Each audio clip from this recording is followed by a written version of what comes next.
brought to you by 5paisa.com. Download the app now. नमस्कार, खर्चा पानी के इस हफ्ते के लास्ट एडिशन में आपका स्वागत है। अंशुमन जी, क्या क्या है आज के खर्चा पानी में? दर्पण, आज एक बात सोने से जुड़ी हुई। सोने पर एक बेहद दिलचस्प खबर हमारे पास आई है। कुछ दिलचस्प आंकड़े आए हैं जो भारत में रिजर्व बैंक के सोने के भंडार से जुड़े हुए हैं। रिजर्व बैंक ऐसा क्यों कर रहा है, रिजर्व बैंक क्यों सोना जुटा रहा है, हम आज इस पर चर्चा करेंगे।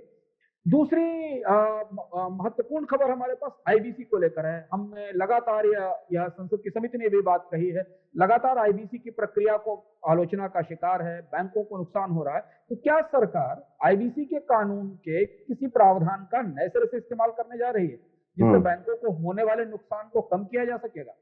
और तीसरी और आखिरी खबर ये कि पारदर्शिता से कौन डरता है, कंपनियां किस बात से डर रही हैं, रिजर्व बैंक ने कंपनियों से ऐसा क्या कह दिया है, क्रेडिट रेटिंग एजेंसियों से ऐसा क्या कह दिया है जिससे देश के कई बड़े औद्योगिक समूहों ने रिजर्व बैंक की दरवाजा खटखटाकर उनसे कहा है कि इस प्रावधान को वापस लिया जाना चाहिए। तो अंशुमन जी, सीधे पहले सवाल की ओर को चलते हैं। सोना कितना सोना है आरबीआई के पास और रिजर्व बैंक कितना सोना जुटा क्यों रहा है? वर्ल्ड गोल्ड काउंसिल का नया आंकड़ा आया है। वर्ल्ड गोल्ड काउंसिल हमें दुनिया भर में सोने की खरीद फरोख्त निवेश के बारे में बताती है, पर उसमें बेहद महत्वपूर्ण जानकारी भारत से जुड़ी हुई है। भारतीय रिजर्व बैंक ने पिछले दिनों में सोना जुटाने और सोना खरीदने में काफी तेजी से प्रगति की है। वो क्यों ऐसा कर रहा है, इस पर हम आगे आएंगे। पहले हम कुछ आंकड़े पकड़ते हैं, समझने की कोशिश करते हैं। इस साल के कैलेंडर ईयर के पहले हाफ में यानी 2021 में रिजर्व बैंक ने छमाही बेसिस पर करीब 29 टन सोना खरीदा। आरबीआई की गोल्ड होल्डिंग पहली बार उसके फॉरेक्स रिजर्व के अनुपात में 700 टन पर पहुंच गई। सोने का भंडार हमेशा केंद्रीय बैंक के विदेशी मुद्रा भंडार का हिस्सा होता है। यानी विदेशी मुद्रा भंडार में जो अलग अलग एलिमेंट होते हैं या जो अलग अलग इंग्रेडिएंट होते हैं उनमें अमेरिकी डॉलर सबसे बड़ा हिस्सा होता है, क्योंकि उसका इस्तेमाल विदेशी निवेशकों को भुगतान करने में और पेट्रोल डीजल खरीदने में और इंपोर्ट में किया जाता है। उसके अलावा उसमें स्पेशल ड्राइंग राइट्स होते हैं जो किसी भी देश को मिलते हैं आईएमएफ से पैसा लेने के लिए, और सोना उसका हिस्सा होता है। दिलचस्प बात है यह है कि पिछले 2-3 साल के अंदर रिजर्व बैंक ने अपने विदेशी मुद्रा भंडार में सोने का हिस्सा बढ़ाया है, सोने की खरीद बढ़ाई है। ऐसा पहली बार हुआ है जब 700 टन के आसपास का सोना रिजर्व बैंक के फॉरेक्स रिजर्व के अनुपात में रिजर्व बैंक के पास मौजूद है, यानी वो रिजर्व बैंक की गोल्ड होल्डिंग है। 2018 की शुरुआत में रिजर्व बैंक की गोल्ड होल्डिंग दर्पण करीब 558 टन के आसपास थी, 558 टन की थी, जो 700 टन पर पहुंच चुकी है। रिजर्व बैंक का जो हमारे पास वर्ल्ड गोल्ड काउंसिल की रिपोर्ट खुली हुई है, इस रिपोर्ट के हिसाब से कि रिजर्व बैंक ने जून 2021 में जो डेटा वर्ल्ड गोल्ड काउंसिल ने हमें दिया था, उस हिसाब से दुनिया के सेंट्रल बैंक्स ने बड़े पैमाने पर सोने की खरीद की थी। दुनिया के सेंट्रल बैंक तेजी से सोना खरीद रहे थे, रिजर्व बैंक भी उसमें पीछे नहीं था। रिजर्व बैंक ने भी सोने की खरीद की। 2018 में आरबीआई ने करीब 2.2 टन गोल्ड अपने विदेशी मुद्रा भंडार में जोड़ा, जो 2009 के बाद भारत के रिजर्व बैंक की सबसे बड़ी गोल्ड परचेज थी, या पहली बड़ी गोल्ड परचेज थी जो 2018 में हुई थी। और अब हमारे पास जो आंकड़ा है उस हिसाब से वहां से बढ़ते हुए ये गोल्ड का भंडार करीब 700 टन के आसपास पहुंच गया है। एक और आंकड़ा संदर्भ के लिए हम देख लें, फिर इसके बाद हम इसकी कारण समझते हैं कि रिजर्व बैंक ऐसा क्यों कर रहा है। करीब 700 टन से ऊपर के स्वर्ण भंडार के साथ विदेशी मुद्रा भंडार के हिस्से के तौर पर स्वर्ण भंडार के साथ दुनिया के सेंट्रल बैंक में आरबीआई 10 नंबर पर है। यानी दुनिया की जो 10 टॉप बैंक हैं जिनके पास सबसे बड़े गोल्ड रिजर्व्स हैं, उनमें भारत शामिल हो गया है। अब यह प्रक्रिया दुनिया भर के केंद्रीय बैंक अपने विदेशी मुद्रा भंडारों का इस्तेमाल अपनी जोखिम कम करने के लिए करते हैं। जैसे हम चर्चा कर चुके हैं कि भारत का विदेशी मुद्रा भंडार रिकॉर्ड स्तर पर है, उसी के हिस्से के तौर पर सोने की खरीद को बढ़ाया जाता है। वित्तीय बाजार के लोग मानते हैं कि जिस देश के विदेशी मुद्रा भंडार में सोने का एक सही औसत होता है, संतुलन होता है, उसे डिफॉल्ट करने के रिस्क कम हो जाते हैं। और हमने पिछले सालों में हमें वो पुराना 1991 का दौर याद है जब सोने की सेल हुई थी। तो जो विशेषज्ञ मानते हैं कि अगर गोल्ड पॉलिसी प्रॉपरली इंप्लीमेंट की जाए और विदेशी मुद्रा भंडार में सोने का पर्याप्त भंडार रखा जाए तो देश की साख बेहतर होती है, उसकी सॉवरेन डिफॉल्ट होने की या डिफॉल्ट होने के जोखिम कम होते हैं। यहाँ हम एक किस्म की अंतरराष्ट्रीय स्तर से समानता देखते हैं। रिजर्व बैंक की नहीं, दुनिया के कई सारे बड़े बैंकों ने पिछले सालों में सोने की बड़े पैमाने पर खरीद की है और इसकी वजह है कि हमने सोने की कीमतों में बढ़ोतरी देखी है, इसके बावजूद कि स्टॉक मार्केट में तेज बढ़ोतरी रही है। पिछले साल भी हमने सोने की कीमतों में बढ़ोतरी देखी थी। अगर दुनिया के बैंकर ही, क्योंकि सोना एक सीमित धातु है, उसकी आपूर्ति बहुत सीमित है, सोना उतना ही है जो बाजार में उपलब्ध है, वही बार बार सेल के लिए आता है, सोने का उत्पादन बहुत सीमित है। तो जब दुनिया के बैंक सोने की खरीदारी में निकल जाते हैं, 700 टन सोना लिए आरबीआई बैठा हुआ है तो, और एक साल में एक छमाही में 20 टन 25 टन, जैसे जो आंकड़ा वर्ल्ड गोल्ड काउंसिल ने बताया हमें कि हाफ ईयरली बेसिस पे करीब 29 टन के आसपास सोना खरीदा। तो इतना सोना खरीदने से बाजार में सोने की कीमतों को ऊंचा रखने में मदद मिलती है। पर यह देखना दिलचस्प है कि एक तरफ हम बात करते हैं कि फाइनेंशियल इन्वेस्टमेंट को प्रमोट होना चाहिए और बाकी चीजों को प्रमोट होना चाहिए, पर जब सेंट्रल बैंक की रिस्क कवरेज की बात आती है, जब वो अपने जोखिम को, अपने रिस्क को हेज करने के लिए आगे आते हैं, तो वो सोने पर भी दांव लगाते हैं। ये दिलचस्प सूचना उन लोगों के लिए है जो सोने की खबर में रुचि रखते हैं, जो सोना खरीदते हैं, सोने में निवेश करते हैं। उन्हें ये जानना जरूरी है कि अगर आप सोना खरीद रहे हैं तो कोई गलती नहीं कर रहे हैं। देश का केंद्रीय बैंक भी, रिजर्व बैंक भी सोना खरीद रहा है और वो भी अपने पास उस जोखिम को कवर करने की कोशिश कर रहा है।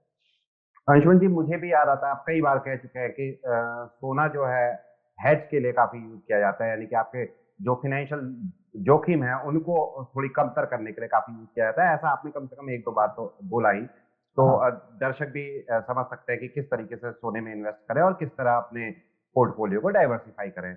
अंशुमन जी, दूसरी खबर की ओर को चलते हैं। आईबीसी को आप कंपनियों का ग्रेवयार्ड बताते हैं। आईबीसी की असफलता की बात संसद की कमेटी भी कह चुकी है और करीब आधी ऐसी कंपनियां लिक्विडिफाई हो गई है अंशुमन जी, जो इंसॉल्वेंसी की प्रोसेस से गुजरी, लेकिन शायद सरकार को लगता है कि इसमें कंपनियों के कामकाज का मुख्य योगदान है। सरकार ने कुछ वास्तविकताएं स्वीकार की हैं आईबीसी पर या बैंक्रप्सी कानून पर। हम इस पर विस्तार से अर्थात के एक संस्करण में चर्चा कर चुके हैं और उसके बाद बहुत सारी चर्चाएं शुरू हुई कि आईबीसी में कैसे ये कंपनियों का कब्रिस्तान बन गया, कैसे बैंकों को 90-98% के आसपास हेयर कट लेने पड़े, यानी उनको अपनी पूंजी गंवानी पड़ी। उसके बाद सरकार के अंदर काफी हलचल मची, क्योंकि पैसा गंवाने वाले तो बैंक ही थे और वो भी सरकारी बैंक थे। जयंत सिन्हा कमेटी की रिपोर्ट आई जिसने आईबीसी को एक तरीके से असफल मान लिया और कहा कि इसने वो पर्पस पूरा नहीं किया है। तो कुछ इंट्रोस्पेक्शन, कुछ पुनर्विचार, कुछ वास्तविकता का स्वीकार, कुछ सच्चाई से मुकाबला सरकार के भीतर शुरू हुआ है। ऐसी चर्चा है कि सरकार आईबीसी के कानून की एक भुलाई जा चुकी धारा का दोबारा इस्तेमाल या नए सिरे से इस्तेमाल शुरू करना चाहती है। वो धारा है आईबीसी कानून की 1666। ये जानना इसलिए जरूरी है क्योंकि हमने देखा कि हमारे खर्चा पानी के संस्करण में और बाकी चीजों में आईबीसी की गतिविधियों में, बैंक्रप्सी की गतिविधियों में, डूबते बैंकों की गतिविधियों में, कंपनियों के बंद होने की गतिविधियों में लोगों की रुचि है। ये धारा आईबीसी कानून की ये धारा अमल में नहीं आई, पर इस धारा के इस्तेमाल से कंपनी के डायरेक्टर्स को और निवेशकों को इस बात के लिए जिम्मेदार ठहराया जा सकता है कि क्या उन्होंने बैंक्रप्सी में आने से एक साल पहले कोई ऐसे फैसले नहीं किए जिससे कंपनी के डूबने की नौबत आ। ऐसा सुनने में आया है कि वित्त मंत्रालय ने जो इंसॉल्वेंसी प्रोफेशनल्स हैं, जब कोई कंपनी बैंक्रप्सी में जाती है या अपने को इंसॉल्वेंट घोषित करती है तो कुछ कंसल्टेंट लेकर आती है, इंसॉल्वेंसी एक्सपर्ट लेकर आती है और वो एक्सपर्ट उन्हें सलाह देते हैं कि कंपनी अपने को बैंक्रप्सी कोर्ट में कैसे लेकर जाए और एनसीएलटी में अपने आप को कैसे प्रस्तुत करे और कैसे एक बेल आउट या एक वर्केबल प्रपोजिशन तैयार किया जाए। अगर धारा 66 का इस्तेमाल शुरू होता है और इंसॉल्वेंसी प्रोफेशनल्स को या जो काम करने वाले कंसल्टेंट हैं उनसे ये कहा जाता है, तो शायद हम नए सिरे से ये देखेंगे कि कंपनी के प्रमोटर्स की जिम्मेदारियां तय की जाएंगी कि आखिर कंपनी इस सीमा तक कैसे आई। अभी तक ये है कि कंपनी चलाइए, डूब जाए तो बैंकों का 90-98% हेयर कट बैंक लेंगे और आप उस कंपनी को बेचकर बाहर निकल जाइए। इसके साथ एक और चीज महत्वपूर्ण है जिस उद्देश्य से शायद बदलाव किया जा रहा है, एक तो कंपनी के मैनेजमेंट को थोड़ी जिम्मेदारी लेनी पड़ेगी कि कंपनी क्यों बैंकरप्ट हुई, उसके क्या फैसले गलत थे। 1 साल और 2 साल की समय सीमा शायद इसमें रखी जाएगी। और दूसरी महत्वपूर्ण बात यह है कि इस प्रक्रिया को अगर लागू किया जाता है तो बैंकरप्सी की प्रक्रिया समय से पूरी हो सकेगी और समय से शुरू हो सकेगी। यह माना जाता है कि कई बार कंपनियों के प्रवर्तक कंपनी को खराब से खराब स्थिति तक धकेलने के बाद जब कोई विकल्प नहीं बचता है तब उसे बैंकरप्सी कोर्ट लेकर जाते हैं और फाइनली वो बंद हो जाती है, जैसा कि हम चर्चा कर चुके हैं कि ये ग्रेवयार्ड है या कब्रिस्तान हो जाता है। तो अगर कंपनी के निदेशकों को, डायरेक्टर्स को, प्रमोटर्स पर ये जिम्मेदारी डाली जाएगी, उनसे पूछताछ किया जाएगा, उनसे सवाल पूछा जाएगा कि कंपनी इस हालत में क्यों आई, तो शायद वे कंपनी को पहले ही रेजोल्यूशन के स्टेज में ले आएंगे, उसे बेहतर करने की कोशिश करेंगे। ये एक बदलाव है जिस पर हमारी निगाह रहेगी। आने वाले समय में जो केसेस जाएंगे, नए केसेस आईबीसी के तहत इंसॉल्वेंसी अदालतों में रेफर किए जाएंगे, क्या उनमें प्रवर्तकों की भी जिम्मेदारी तय की जाएगी? क्या उनसे पूछा जाएगा? पूछा जरूर जाना चाहिए। पारदर्शिता की दृष्टि से, बैंकों के सेहत की दृष्टि से, निवेशकों की सेहत की दृष्टि से, बाकी जो स्टेक होल्डर्स हैं जिन्होंने पैसा लगा रखा है उसमें, मैं उनकी दृष्टि से, अगर ऐसा होता है तो हम इंसॉल्वेंसी कानून में, बैंकरप्सी कानून में को थोड़ा सा चुस्त और दुरुस्त होता देखेंगे। अंशुमन जी, तीसरी खबर को लेकर मेरा सवाल बहुत सीधा और छोटा है, उत्तर हालांकि नहीं होगा। कंपनियां अपने कर्ज की जानकारियां सार्वजनिक करने से क्यों बच रही हैं? दर्पण, ये दिलचस्प रसाकशी सरकार, आरबीआई, कंपनियों और क्रेडिट रेटिंग एजेंसियों के बीच में शुरू हो चुकी है, जो शायद हमारी निगाहों से, हमारी खबरों से के सामने से निकल गई, पर हम यहाँ इस पर चर्चा करना चाहते हैं क्योंकि जब ये कर्ज डूबते हैं, बैंकों के एनपीए पैदा होते हैं और बैंकों के को निजीकरण की तरफ ले जाने की बात आती, तब हम इन सारी चीजों पर जिक्र करते हैं। रिजर्व बैंक ने इस साल एक आदेश दिया था क्रेडिट रेटिंग एजेंसियों को। यह बात शुरू होती है तब जब पिछले साल, 2 साल पहले हमने भारत में एनबीएफसी की और कई सारी कंपनियों को डूबते देखा और एक कहा गया कि क्रेडिट रेटिंग एजेंसियों ने ईमानदारी के साथ उनकी साख का मूल्यांकन नहीं किया था और इसलिए उसमें निवेशकों को नुकसान हुआ। कंपनी डिफॉल्ट होने की स्थिति में थी और उसे अच्छी रेटिंग दे दी गई, जिससे भ्रम पैदा हुआ और उसके बाद वो कंपनी डूब गई, ऐसा हुआ। और ये रेटिंग एजेंसियों की साख से जुड़ा हुआ यह सवाल दुनिया में भी होता है, भारत में भी हुआ था। रिजर्व बैंक ने नियम बदलकर इस साल की शुरुआत में ये कहा था कि क्रेडिट रेटिंग एजेंसियां अगर किसी कंपनी की रेटिंग करेंगी तो उससे ये जानकारी मांगेंगी कि उसका अलग अलग बैंक से उसके पास कितना लोन है और उसकी मियाद क्या है, अलग अलग बैंक के लोन की। अभी तक आपको ये नहीं पता है कि एक्सवाईजी कंपनी का किस बैंक से कितना लोन है, जब तक कि वो लोन डिफॉल्ट की स्थिति में नहीं पहुंच जाता, वो लोन रिस्ट्रक्चरिंग की स्थिति में नहीं पहुंच जाता। आपको नहीं पता है कि एक ग्रुप ने 5 बैंकों से अलग अलग कितना लोन ले रखा है।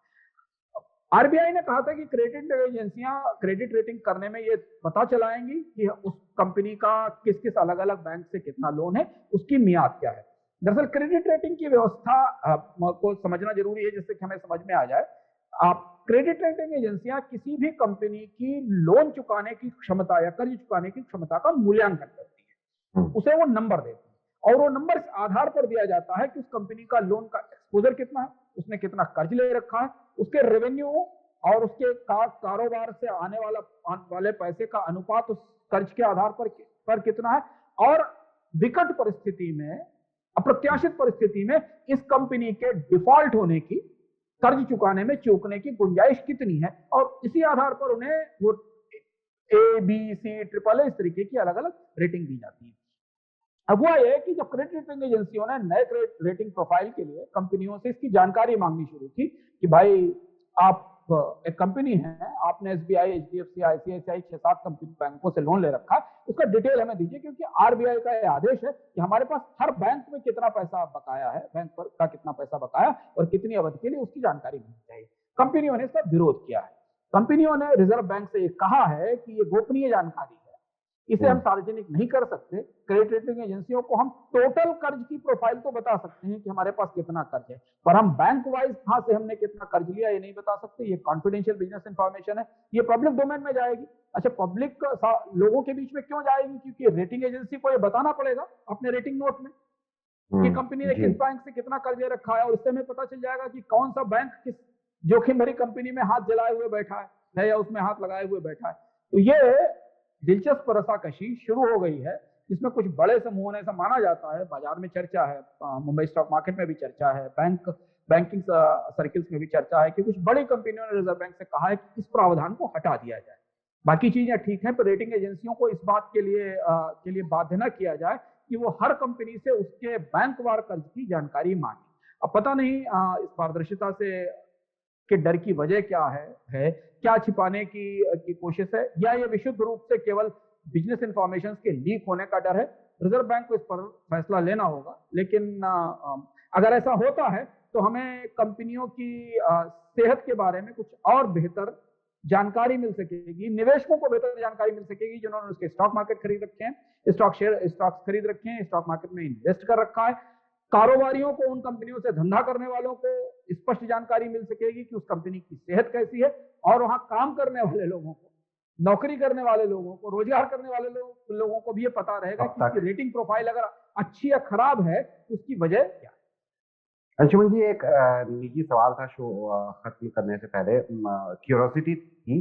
जैसे ना डिबेंचर्स इश्यू करती है कंपनी, तो उनमें जो क्रेडिट रेटिंग होती है, क्या ये वही चीज है या वो अलग चीज होती है? क्योंकि उनमें देखता हूँ मैं लगातार क्रेडिट रेटिंग AAA। हाँ, कई जितने भी डेट इंस्ट्रूमेंट हैं, जितने भी कर्ज से जुड़े इंस्ट्रूमेंट हैं, चाहे वो डिवेंचर इशू कर रहे हो, चाहे वो बॉन्ड इशू कर रहे हो, चाहे वो कॉमर्शियल पेपर इशू कर रहे हो, या उन्होंने सीधे कॉमर्शियल क्रेडिट भी ले रखा हो, कंपनी की जो रेटिंग प्रोफाइल है उसकी क्रेडिट रेटिंग प्रोफाइल होती है, इसीलिए इसको क्रेडिट रेटिंग कहते हैं। क्रेडिट रेटिंग मतलब उसके पास कितना कर्ज है, वो कर्ज उसकी बैलेंस शीट, उसकी कमाई, उसके बचत और उसके कारोबार के हिसाब से वो कर्ज कितना है, और उसे चुकाने की या उसे चुकाने में चूकने की संभावना कितनी ज्यादा है।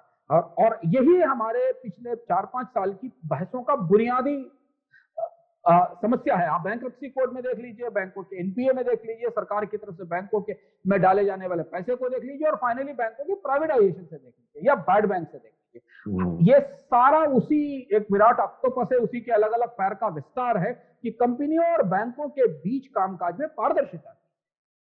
सारे स्टेक होल्डर्स को ये पता नहीं है कि कंपनी ने कर्ज क्यों लिया, उसने कर्ज लेके उसका इस्तेमाल कहाँ किया, फिर वो अगर इस्तेमाल किया तो धंधा चला क्यों नहीं, और फिर धंधा डूब गया तो बैंक को पैसा क्यों उठाना पड़ा, क्योंकि अल्टीमेटली बैंकों में डिपॉजिटर्स का पैसा रहता है। तो आरबीआई की कोशिश ये थी कि क्रेडिट रेटिंग एजेंसियों के माध्यम से भी इसमें पारदर्शिता लाई जाए। अब देखते हैं कि कारपोरेट का दबाव रिजर्व बैंक पर काम करता है या रिजर्व बैंक इस पर कायम रहता है कि नहीं। पारदर्शिता पहली शर्त है और पारदर्शिता लागू होगी। ये क्रेडिट रेटिंग का नया सीजन शुरू होने से पहले शायद ये फैसला सामने आ ही जाएगा। चलिए, क्रेडिट रेटिंग का जब भी नया सीजन शुरू होगा अंशुमन जी, हम लोग अपने दर्शकों को उसके बारे में अपडेट करते रहेंगे। ये था आज का खर्चा पानी। Happy weekend. शुक्रिया अंशुमन जी। धन्यवाद।